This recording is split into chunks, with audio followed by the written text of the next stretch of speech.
नमस्कार भावांनो, मी Baban Khadse, station master, दक्षिण मध्य रेल्वे. मित्रांनो, आपण आज या व्हिडिओमध्ये खास करून जनरल नॉलेज या विषयाचा अभ्यास कसा करायचा याच्याबद्दल माहिती पाहणार आहोत. मित्रांनो, आपल्याला जो हा जनरल नॉलेज या विषयाचा अभ्यास करायचा आहे तो फक्त एकमेव जे लुसेंटचं जनरल नॉलेज पुस्तक आहे त्या पुस्तकातून करायचं आहे. मित्रांनो, या पुस्तकाव्यतिरिक्त आपल्याला दुसरं कोणतंही पुस्तक घेण्याची गरज नाही. मित्रांनो, या पुस्तकामध्ये जनरल नॉलेजचं एवढं काही सविस्तर माहिती दिलेली आहे की आपण तो पुस्तक जर चांगल्या प्रकारे अभ्यासलं तर आपल्याला नाही म्हणलं तरी चांगल्या प्रकारे मार्क्स स्कोर करता येतात. तर मित्रांनो, आपल्या खास करून महाराष्ट्रीयन मुलांसाठी या पुस्तकामध्ये काही निवडक गोष्टी आपण खूप काटाक्षाने अभ्यासल्या पाहिजेत. त्या कोणत्या तर आपल्याला आपल्या शैक्षणिक अभ्यासक्रमामध्ये प्राचीन भारताचा इतिहास या संदर्भामध्ये असणारी माहिती ही खूपच कमी आहे आणि जी काही माहिती आहे ती माहितीच्या आधारावर आपण हे काही केंद्र शासनाच्या जे काही परीक्षा होतात त्या परीक्षात येणारे प्रश्नाची उत्तरं आपण देऊ शकत नाही. तर आपल्याला मित्रांनो सर्वप्रथम लुसेंट जनरल नॉलेज हे पुस्तक घ्यायचं आहे आणि हे पुस्तक अभ्यासत असताना मित्रांनो माझ्याकडे एक जुनं पुस्तक आहे. या पुस्तकामध्ये मी तुम्हाला जनरल नॉलेजचा अभ्यास कसा करायचा ते सांगतो. मित्रांनो, याचा जर आपण प्रथम पान उघडलं तर याच्यावर प्राचीन भारताचा इतिहास किंवा हा चॅप्टर आहे. ॲक्च्युली हे पुस्तक हिंदीमध्ये आहे तर मी तुम्हाला थोडं मराठीमध्ये ट्रान्सलेट करून सांगत आहे.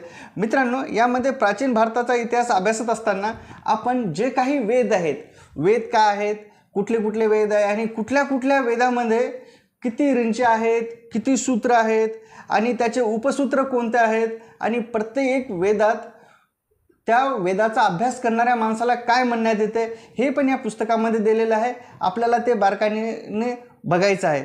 त्याचबरोबर समोर जर गेलं आपण तर यामध्ये आपल्याला वेगवेगळे जे काही विदेशी यात्री आले होते ते कुठल्या कुठल्या राज्याच्या काळात आले आणि कुठल्या कुठल्या राज्याच्या काळात येऊन त्यांनी त्या राज्याबद्दल आपल्याला कुठली कुठली माहिती दिली ते याच्यामध्ये दिलेलं आहे. ते आपल्याला बारकाईने अभ्यासायचं आहे. यामध्ये बघा, खास करून हे जे काही रेड चौकटी तुम्हाला दिसत असतील, यामध्ये बघा तुम्हाला ह्या जे काही रेड चौकटी दिसत असतील आपल्याला त्याचा थोडा बारकाईने अभ्यास करायचा आहे भावांनो. त्याचबरोबर जसं आपण याच्यामध्ये जर पुढे गेलो तर वेगवेगळे लेखक म्हणजे पुराण्या काळामध्ये जे काही राजे महाराजे होते त्यांच्या दरबारी अनेक प्रकारचे तज्ज्ञ लोक त्यांनी त्यांच्या पदरी ठेवले होते. ते लोक त्या राजाचा जसा त्या राजाला आवडेल असा इतिहास लिहित जायचे. पण त्याचबरोबर काही जे अभ्यासक होते जे बाहेरून किंवा बाहेरच्या देशामधून अभ्यास करण्यासाठी भारतामध्ये किंवा त्या राज्याच्या क्षेत्रामध्ये आले होते त्या लोकांनी त्यांचा वेगळ्या पद्धतीने अभ्यास केलेला आहे. तर मित्रांनो, जर आपण या दोघांची तुलना केली तर कधी कधी आपल्या मनामध्ये संभ्रम निर्माण होतो. तर मित्रांनो, आपल्याला याचा जास्त डिटेलमध्ये बिलकुल अभ्यास करायचा नाही आहे. आपल्याला फक्त याच्यामध्ये जे काही मुद्देसूद आणि वस्तुनिष्ठ अभ्यास करायचा आहे. आता मी याचं तुम्हाला एक थोडक्यात उदाहरण देतो. जसं जर समजा आपण विचार केला की आपल्याला मौर्य साम्राज्याचा अभ्यास करायचा आहे तर सर्वप्रथम मौर्य साम्राज्याचा संस्थापक कोण किंवा मौर्य साम्राज्य कुठल्या साम्राज्यावर सत्ता निर्माण करून तयार झालं. तर मित्रांनो, याचा अभ्यास करत असताना आपण मौर्य साम्राज्य कशातून निर्माण झालं तर मौर्य साम्राज्य हे मगध साम्राज्याचा भाग आहे. तर मगध साम्राज्याच्या कोणत्या राजाला हरून जे काही मौर्य साम्राज्य स्थापन केलं तर मौर्य साम्राज्याचा संस्थापक चंद्रगुप्त मौर्य यांनी त्या काळाचा तत्कालीन सर्वात मोठा राजा धनानंद याला हरवून स्वतःचं मौर्य साम्राज्याची स्थापना केली. तर ही साम्राज्याची स्थापना करत असताना त्याला कुणी मदत केली तर त्याचं मार्गदर्शक कोण होतं. मित्रांनो, युद्ध असो किंवा परीक्षा असो, तुम्हाला मार्गदर्शकाची खूप मोठी भूमिका तुमच्या यशामध्ये असते. यामध्ये जशी चंद्रगुप्त मौर्य यांनी तेवढा मोठा बलाढ्य धनानंद यांना हरवण्यासाठी तत्कालीन आचार्य चाणक्य किंवा विष्णुगुप्त या 3 नावांनी ओळखतो, त्यांनी या चंद्रगुप्त मौर्य यांना त्या धनानंद राज्यावर विजयी होण्यासाठी परिपूर्ण प्रकारे तयारी करून युद्धामध्ये उभं केलं. यांनी उभं तर केलंच नाही, पण त्यांनी जे काही साम्राज्य जिंकलं त्या साम्राज्याची घडी कशी बसवायची किंवा त्या साम्राज्यावर पकड कशी ठेवायची या सगळ्या काही गोष्टीचा जे काही नॉलेज आहे त्यांनी त्यांच्या अर्थशास्त्र या ग्रंथामध्ये लिहिलं मित्रांनो. आणि हे चंद्रगुप्त मौर्य यांनी समोर जसं खूप मोठमोठ्या राजांना त्यांनी युद्धामध्ये मात दिली सर्वप्रथम त्यांनी जे काही सिकंदराचा सेनापती सेल्युकस निकेटर यांना युद्धामध्ये हरवलं आणि युद्धामध्ये ज्यावेळेस त्यांनी सेल्युकस निकेटर यांना हरवलं त्यावेळेस या सेल्युकस निकेटर साहेबांनी त्यांची मुलगी कार्नेलिया हिचा विवाह चंद्रगुप्त मौर्य यांच्यासोबत लावून दिला. नुसता विवाहच लावून दिला नाही भावांनो, तर त्यांनी त्यांना 4 प्रदेश अंधन म्हणून दिले किंवा आपण त्याला हुंडाई म्हणू शकतो. काबूल, कंधार, खेरात आणि मकराना हे 4 प्रदेश त्यांना दिले. पण आपले चंद्रगुप्त मौर्य साहेबही खूप दिलदार होते. त्यांनी कार्नेलिया दिली म्हणून त्यांनी सेल्युकस निकेटर यांना 500 हत्ते दिले. हेही इतिहासामध्ये नोंद आहे. मित्रांनो, हे थोडा फनी भाग आहे, याच्याकडे तुम्ही दुर्लक्ष करा. हा काही परीक्षेमध्ये विचारण्यात येणार नाही. तर चंद्रगुप्त मौर्य यांनी जसं मौर्य साम्राज्य स्थापन केलं, तर ते मौर्य साम्राज्य स्थापन केल्यानंतर त्यांनी त्या साम्राज्यात कुठल्या कुठल्या गोष्टी केल्या.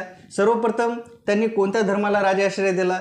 तर मित्रांनो, चंद्रगुप्त मौर्य हे जैन धर्म मानणारे होते. त्यांनी जैन धर्माची दीक्षा जे काही जैन धर्ममुनी भद्रबाहू, आता हे भद्रबाहू मुनी यांच्याकडून त्यांनी जैन धर्माची दीक्षा घेतली. पण या भद्रबाहूचं मग आणखीनही एक काही काम आहे.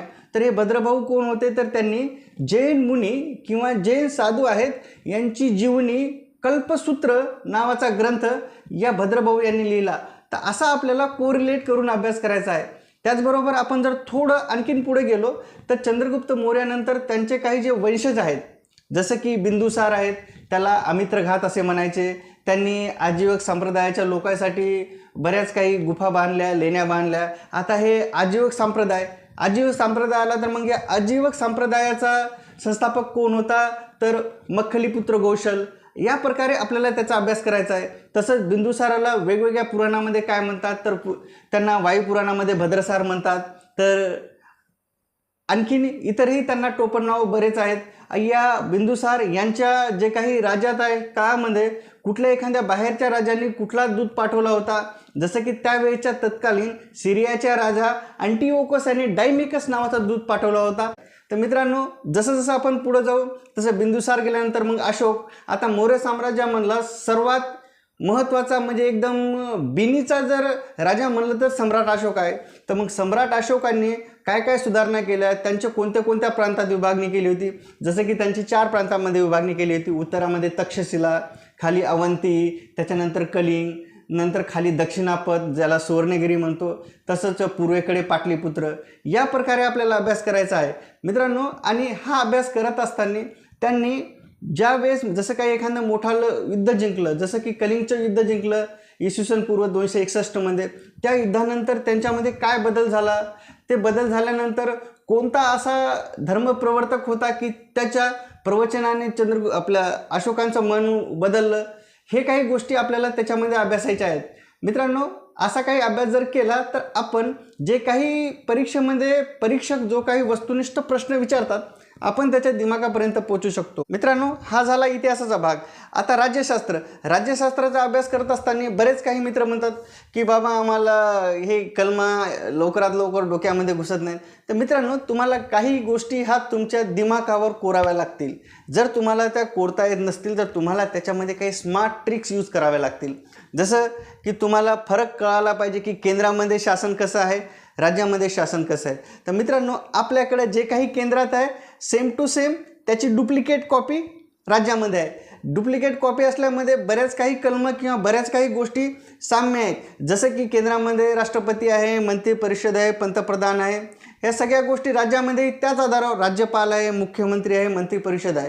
तर आपण याचा जर थोडा बारकाईने अभ्यास केला तर आपल्या लक्षात असं येते, जसं पंतप्रधानाचं कलम किंवा राष्ट्रपतीचं जे काही कलम आहे त्या कलमामध्ये जर आपण 89 मिळवले, 89 ही संख्या जर मिळवली तर आपल्याला राज्यामध्ये असणारं कलम किंवा राज्यामध्ये जे काही गोष्टीची तरतूद असणारं कलम मिळते. जसं जर आपण म्हणलं की बुवा आर्टिकल 74 म्हणजे केंद्रामध्ये एक मंत्रिपरिषद असेल आणि त्याचा नेता पंतप्रधान असेल अशी तरतूद आहे. जर आपण या 74 89 मिळवले तर आपल्याला 163 मिळते.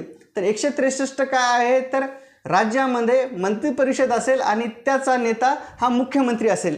या प्रमाणात आपल्याला पुढील कलम मिळू शकतात मित्रांनो. आपल्याला जर कलम लक्षात ठेवायचे असतील तर ही ट्रिक्स पण तुम्ही वापरू शकता. त्यासाठी तुम्हाला काही केंद्राचे कलम, महत्त्वाचे कलम तुम्हाला माहीत असायला पाहिजे. तसंच सेम तुम्ही जर सुप्रीम कोर्टाचे कलम माहीत असतील तर सुप्रीम कोर्टाच्या कलममध्ये जर तुम्ही ते अंक मिळवला तर तुम्हाला हायकोर्टाचा कलम मिळू शकते. मित्रांनो, याच्या व्यतिरिक्तही जर तुम्हाला करंट अफेअर्समध्ये जर जायचं असेल तर करंट अफेअर्समध्ये तुम्ही पाठीमागील 2-3 महिन्याच्या अगोदरचं करंट अफेअर्स वाचा. सध्या या 2 महिन्याचं वाचून वेळ घालवू नका मित्रांनो, कारण की आता जी काही तुमची पुढे काही परीक्षा होईल त्या परीक्षेचा पेपर आतापासून बनवणं चालू आहे मित्रांनो. आणि पेपर आता बनवला म्हणजे पुढच्या 2 महिन्याचं तुम्हाला त्याच्यामध्ये काही असणार नाही.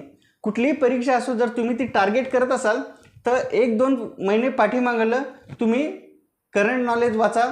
त्यामध्ये खास करून तुमच्या देशामध्ये कुठले बाहेरचे राष्ट्रपती आले किंवा एखादा मोठा परदेशी दूत कोणता आला, त्याचबरोबर एखाद्या आंतरराष्ट्रीय नाणेनिधीमध्ये कुठली घडामोड झाली किंवा तिचा अध्यक्ष भारतामध्ये येऊन कुठला करार करून गेला, किंवा त्याचबरोबर भारतीय राजदूतांनी कुठल्या कुठल्या देशाला भेटी दिल्या, किंवा भारतीय राष्ट्रपतींनी, पंतप्रधानांनी कुठल्या कुठल्या प्रदेशात जाऊन कुठल्या कुठल्या कार्यक्रमाचं उद्घाटन केलं किंवा कुठल्या कुठल्या मीटिंग अटेंड केल्या आणि त्या मीटिंगमध्ये कुठल्या कुठल्या देशाचे अध्यक्ष, पंतप्रधान सामील झाले होते, त्याचाही अभ्यास मित्रांनो आपल्याला करायचा आहे. मित्रांनो, असा काही जर आपण थोडक्यात अभ्यास केला तर हे काही जे काही करंट अफेअर आणि चालू घडामोडी त्याचबरोबर सामान्य ज्ञान आपण मॅक्झिमम मार्काने स्कोर करू शकतो. पण मित्रांनो, जर तुम्हाला परीक्षेत यशस्वी व्हायचं असेल तर तुम्ही एक कटिबद्ध चौकटीत अभ्यास करा. वेगवेगळे पुस्तकं फॉलो केल्यापेक्षा एकच पुस्तक तुम्ही वेगवेगळ्या पद्धतीने वाचा, म्हणजे जेणेकरून तुम्हाला ते परीक्षेत मॅक्झिमम स्कोर करून देईल. मित्रांनो, जर तुम्हाला आमचा हा व्हिडिओ आवडला असेल तर आमच्या चॅनलला सबस्क्राईब करा, हा व्हिडिओ जास्तीत जास्त शेअर करा आणि जर तुमच्या काही अडचणी असतील तर आम्हाला कमेंट बॉक्समध्ये सांगा, आम्ही त्या सॉल्व्ह करण्याचा प्रयत्न करू. धन्यवाद.